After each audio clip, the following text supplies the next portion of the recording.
And with this one, this might be one of those like to I was I want to say one person that I failed to quote a couple of times on this channel was I think someone named Tim Grover. He was a he's a man from India. His family comes from India, but he had a book called I think it's called Winning, and then he had another book called Unstoppable. I think he's responsible for some of the greatness of the men such as Michael Jordan, Kobe Bryant, and Dwayne Wade, among others. The academic way to say among others would be et al. So he's actually trained the ranks of that cadre et al. And he talks about some of his approaches to them and some of his relationships with them, which were part of their success. And he quotes some of their dialogue, especially I think he begins his first great book with some dialogue between himself and Kobe Bryant, and it shows some of the approach. It shows some of the greatness of Kobe Bryant would be that actually in the dialogue in that man. And they say that this entire world, like so, like for example, like some people would say something like some things that are very popular and influential and trendy, you can identify the trends sometimes now because of the modern digital apparatus, but that wouldn't always be the case. An example of that would be like if you've heard the expression bling bling, like that's bling the group Cash Money Millionaires. They were a hip hop group that was incredibly influential in the. They're incredibly talented, but incredibly influential in the late '90s. I grew up around. What floor do you need, sir? S, please. You're welcome, sir. What floor? Well, well. Thanks. So I grew up in the '90s, and I grew up with first reggae, then a lot of the hip hop of the '90s. But I actually fell out of hip hop right at the late '90s because at the same time you had alternative music, and it wasn't always the same circles that hip hop and alternative went in. They were kind of like a little bit antagonized, and that's some of the natural buoyancy of life itself is that you'll have a culture and a counterculture, and things can be they can diverge, they can conflict, contrast, and then they can complement one the other, and that's what gives life its seasoning. But I fell out of hip hop around that time, the late '90s, and I because also I came into I had to get off the wrong floor where I'm running my mouth. I had got into a different I moved to a different part of the culture, different part of the country, and I was in like a area where you had more skaters, and my best friend was a skater. But I came on back to hip hop once Cash Money came out because they had this song called "Back That Ad Up," and that got me back onto hip hop, and I never looked back. But the only reason I brought that up was because they came out with that thing bling bling like that, and is that the street level right here? No, No, that's what we thought. They came out. yeah. They came out with that thing bling bling, and so now everybody knows what bling bling means, but you can identify where it came from because of the media like that. But all I meant to say is that there's a handful of people that shape the world, and a lot are but was like that with because he was influencing Kobe Bryant and a lot of hip hop '90s kids. We grew up with the aesthetic about practicing and being always at the court like that. But we would have been seeing Kobe to do that, and Kobe was influenced by this man. And so I'd also said that in India they have these microtones in the music where it's even more. It's, if you can imagine, as skilled or more skilled than Mariah Carey. That's the way it sounds when they sing in India. But when they sing like that in India, they don't just randomly do that because they are that talented, but they're also that talented about how they go after training for something. And that's why I want to say that it's unique that that man, Tim Grover, his family is from India, and he trained the likes of Michael Jordan and Kobe Bryant. But then too, some of their musicality, they're as sophisticated in the way they would train for something as the way that they would understand it or employ it. And I didn't get on anywhere with my own music. I didn't get on anywhere with guitar until I met a classical person from he was from Slovenia, and I want to say that that's interesting too because Slovenia, that's a sometimes you don't look at the overlap between Europeans, like what you call Anglo-Caucasian, and actually the people of India, such as the Aryan people. And I wanted to talk about that. I don't have a complete knack of that history, but it's actually significant that there's an overlap. Is that I didn't get on anywhere as a musician until I got classically trained by a man from Slovenia. I'm sorry, I'm not sure if it's Slovakia or Slovenia. His approach to he was so technical about how he approached the guitar is that we didn't play next to any music at first.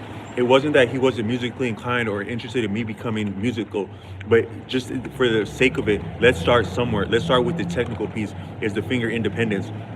then after that, he didn't want me only covering other people's music. I had a guitar teacher. Sometimes you can have elitism in certain fields in industry, especially including music and especially guitar.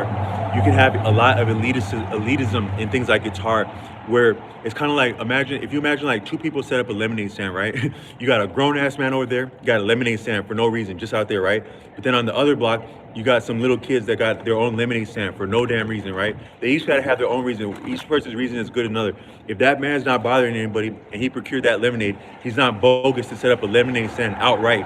Unless he's like, if you start banking now, you got implications of like being licensed, because you get good enough at anything, they need you to check your license, right?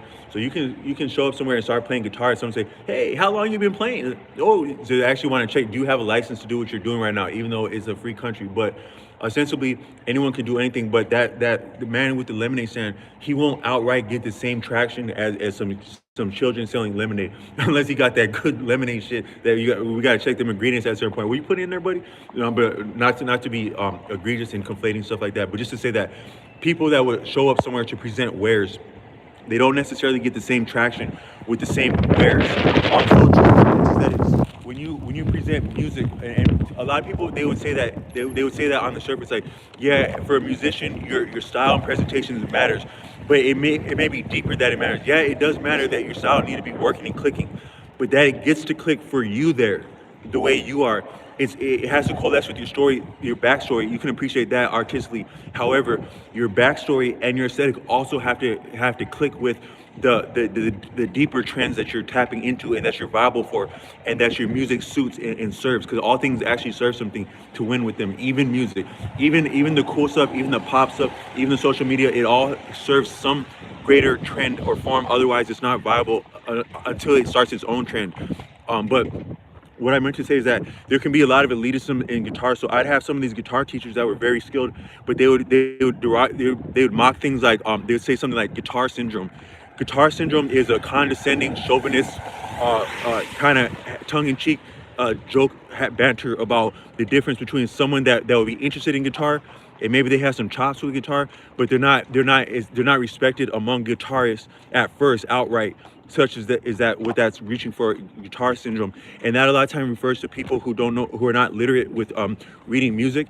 And again, reading music is not the most sophisticated thing, but the way you would get the opportunity to train to read music is what's sophisticated. So that very teacher, when he said that, he wasn't saying that. He wasn't saying that, yeah, man, all these people that don't read music are this and that. That's not what he said. He said that if you don't read music, some other people who are elitists, they would say things like guitar syndrome. So there's this book called, I'm gonna come back in the comments and put the name of this book. I think it's called Start With This, or Read This First.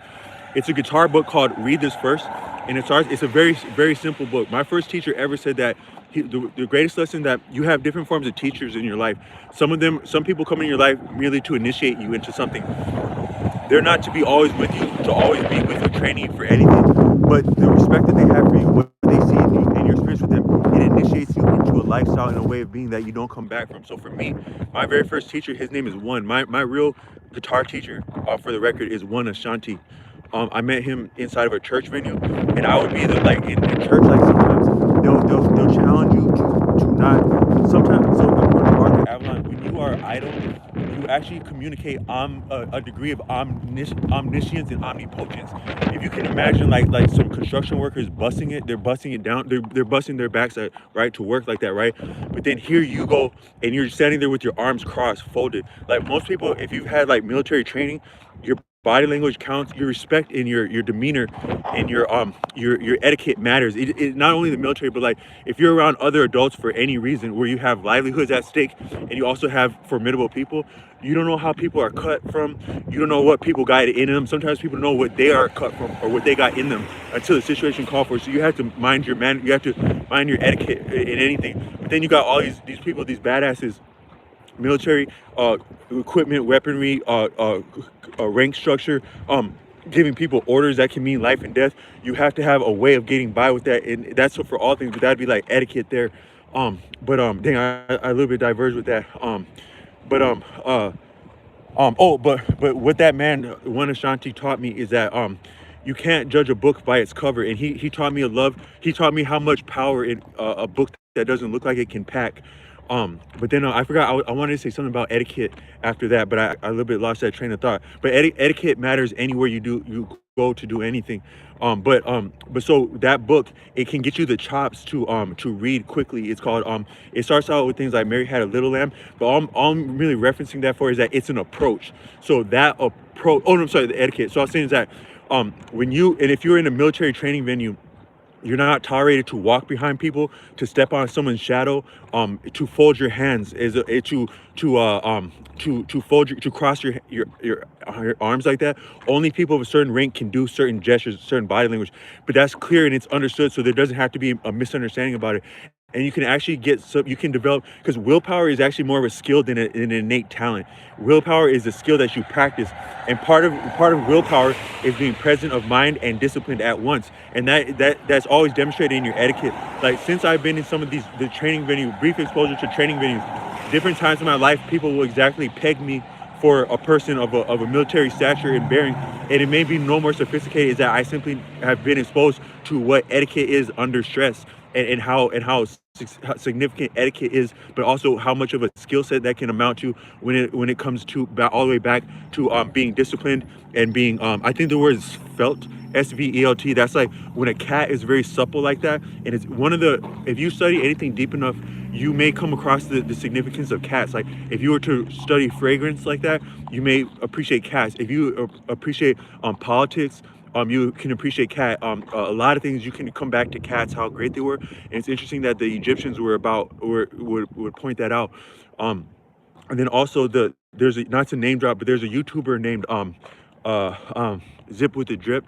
That's the kind of person that probably wouldn't appreciate their name being dropped, but just for the sake of it, is that he was so enlightening and bold as to enter for the record that in other cultures, I think he was referring to the Middle East, canines, dogs, are not understood to be the same